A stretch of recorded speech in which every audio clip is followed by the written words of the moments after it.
বিসমিল্লাহির রহমানির রহিম। সম্মানিত সুধী, আসসালামু আলাইকুম। আশা করছি আপনারা সবাই ভালো আছেন।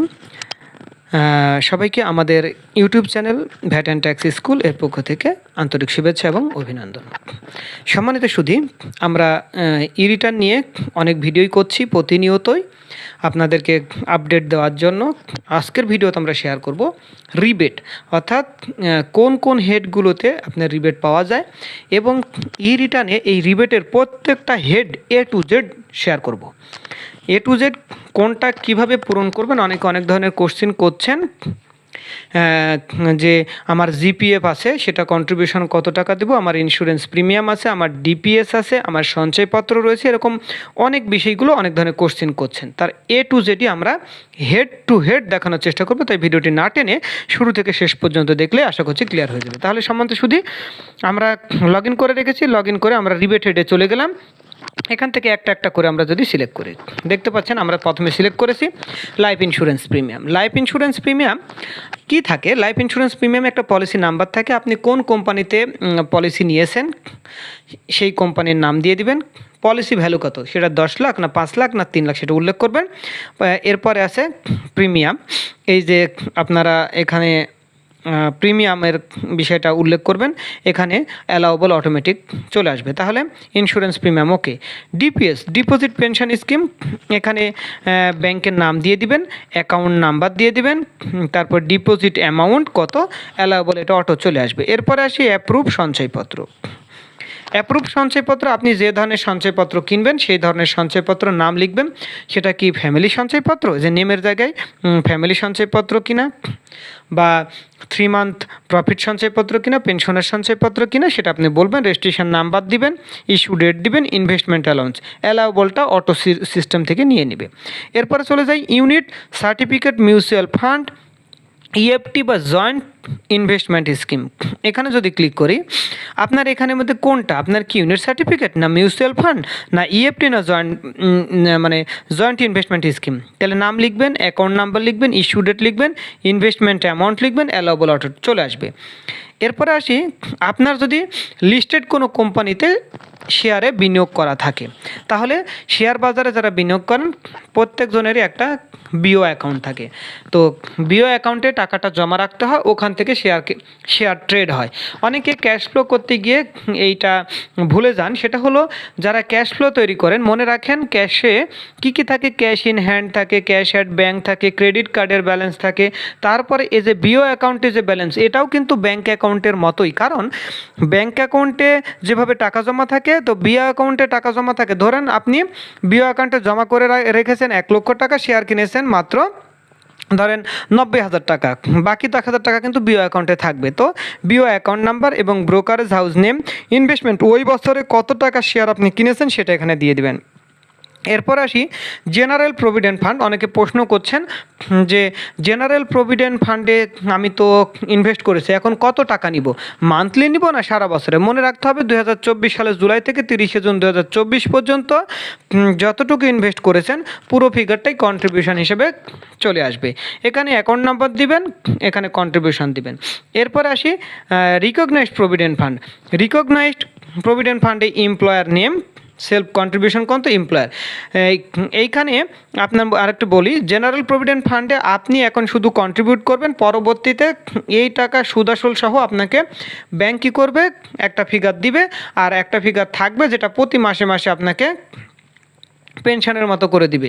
আর রিকগনাইজড প্রভিডেন্ট ফান্ড যেটা আপনি এখন জমা দেবেন সমপরিমাণ টাকা এমপ্লয়ারও আপনাকে আপনার অ্যাকাউন্টে দিতে থাকবে। চাকরি যখন শেষ হয়ে যাবে তখন পুরো ফিগারটা একবারে নিয়ে চলে যাবেন, আলাদাভাবে আর কোনো পেনশনের বা মান্থলি পাওয়ার কোনো সুযোগ নেই।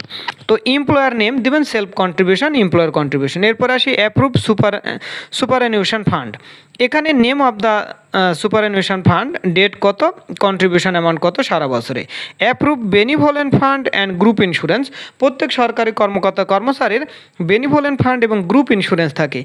অনেকেই কিন্তু ভুলে যান এই গ্রুপ ইন্স্যুরেন্স, বেনিভোলেন্ট ফান্ড এবং গ্রুপ ইন্স্যুরেন্সটা কি মানে আইটি 10B-তে সম্পদ বিবরণীতেও নিতে হবে কিনা, অনেকেই কিন্তু এই প্রশ্নটা করেন অথবা অনেকে প্রদর্শনী করেন না।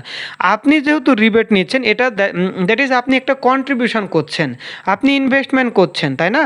তো ইনভেস্টমেন্ট করছেন মানে কি, একটা নির্দিষ্ট সময় পরে এই ফিগারটা টোটাল ফিগার আপনি পেয়ে যাবেন, তার মানে এটা আইটি 10B-তেও কিন্তু যাবে। তাহলে কি আপনার বেনিভোলেন্ট ফান্ডে কত করলেন, গ্রুপ ইন্স্যুরেন্সে কত করলেন, সেটা আলাদা আলাদাভাবে উল্লেখ করবেন। এরপর আসি জাকাত ফান্ড। এই যে আন্ডার জাকাত ফান্ড ম্যানেজমেন্ট অ্যাক্ট 2023 জাকাত ফান্ড। এখন আপনি বলতে পারেন আমি তো মাদ্রাসা মসজিদ বিভিন্ন জায়গায় জাকাত দিই, সেগুলো হবে না। এনবিআর অ্যাপ্রুভড কিছু জাকাত ফান্ড রয়েছে, যেখানে আপনি জাকাত দিলে আপনাকে একটা স্লিপ দিবে, ওই স্লিপে কত টাকা ইনভেস্ট করেছেন বা কত টাকা জাকাত দিয়েছেন সেই ফিগারের উপরেই আপনি কি পাবেন, রিবেট পাবেন। আদারওয়াইজ মাদ্রাসা মসজিদ বা কোথাও দান করলে সেটার উপরে কোনো রিবেট পাওয়া যাবে না। তাহলে কি নেম অফ দ্য জাকাত ফান্ড অ্যান্ড ইনস্টিটিউট সেটা লিখবেন, কত তারিখে দিয়েছেন, কন্ট্রিবিউশন কত করেছেন। এরপরে চলে আসি আদার্স। আদার্সের মধ্যে রয়েছে ইনভেস্টমেন্ট আন্ডার 6 শিডিউল পার্ট 3।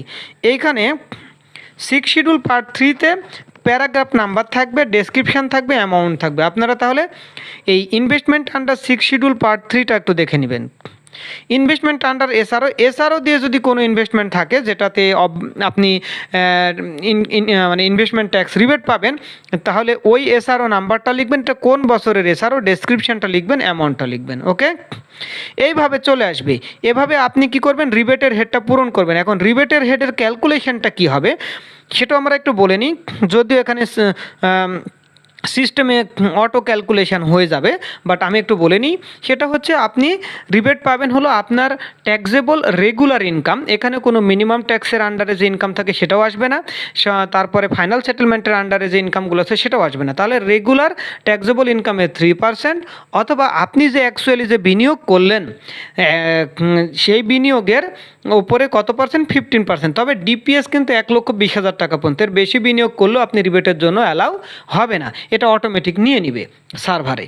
তাহলে কি ট্যাক্সেবল ইনকামের 3% অর অ্যাকচুয়াল ইনভেস্টমেন্টের কত পার্সেন্ট, 15%, মানে 15%, অর 10 লক্ষ টাকা, হুইচ ইভারেজ লোয়ার। এই তিনটার মধ্যে যেটা ছোট সেটা অটোমেটিক্যালি সার্ভার আপনার ইনভেস্টমেন্ট ট্যাক্স রিবেট সে ক্যালকুলেশন করে নেবে। এখানে আপনাকে আলাদাভাবে আর ক্যালকুলেশন করতে হবে না, জাস্ট পোস্টিং দিলেই automatic investment tax rebate calculation হয়ে যাবে। যাই হোক, সম্মানিত সুধী, আজকের উদ্দেশ্য ছিল শুধুমাত্র রিবেটের A to Z শেয়ার করা। আমরা আগের ভিডিওতে একটা দেখিয়েছি, আগের ভিডিওতে আমরা ইনকামের শুধুমাত্র স্যালারি খাতে ইনকাম, তবে এটা দেখিয়েছি শুধুমাত্র সরকারি চাকরিজীবীদের, বাট পেমেন্ট নট থ্রু আইবাসের মাধ্যমে যাদের স্যালারি হয় না তাদের কত ধরনের ভাতা করযোগ্য, কত ধরনের ভাতা আপনার হলো ট্যাক্স এক্সেম্পটেড, তার A to Z শেয়ার করছিলাম। এরকমভাবে প্রত্যেকটা হেডই আমরা দেখাবো। এরপরে আমরা দেখাবো expenditure, IT assets and liabilities, tax payment, তারপরে দেখাবো ইনকামের প্রত্যেকটা head by head A to Z। যাই হোক, সম্মানিত সুধী, যদি ভিডিওটি ভালো লেগে থাকে বা ভিডিও দেখে উপকৃত হয়ে থাকেন তাহলে অবশ্যই লাইক দিবেন, শেয়ার করবেন। শেয়ার করলে আমরা উৎসাহিত হই, আপনারা কমেন্ট করলে উৎসাহিত হই, নতুন নতুন ভিডিও তৈরিতে আমাদের আগ্রহটা বাড়ে এবং ভালো লাগাটা কাজ করে। এবং কোনো টপিক্সের উপরে যদি ভিডিও পেতে চান তাহলে অবশ্যই কমেন্ট বক্সে কমেন্ট করে যাবেন। আপনারা ইউটিউবের পাশাপাশি ফেসবুকে জয়েন করতে পারেন, স্কুল অফ নলেজ, আর লিঙ্কডইনে যদি জয়েন করতে চান তাহলে ভ্যাট অ্যান্ড ট্যাক্স স্কুলেই আপনি জয়েন করতে পারবেন। যাই হোক, সম্মানিত সুধী, কথা বাড়াবো না, আজকে এ পর্যন্তই। সবাই ভালো থাকবেন, সুস্থ থাকবেন। আসসালামু আলাইকুম।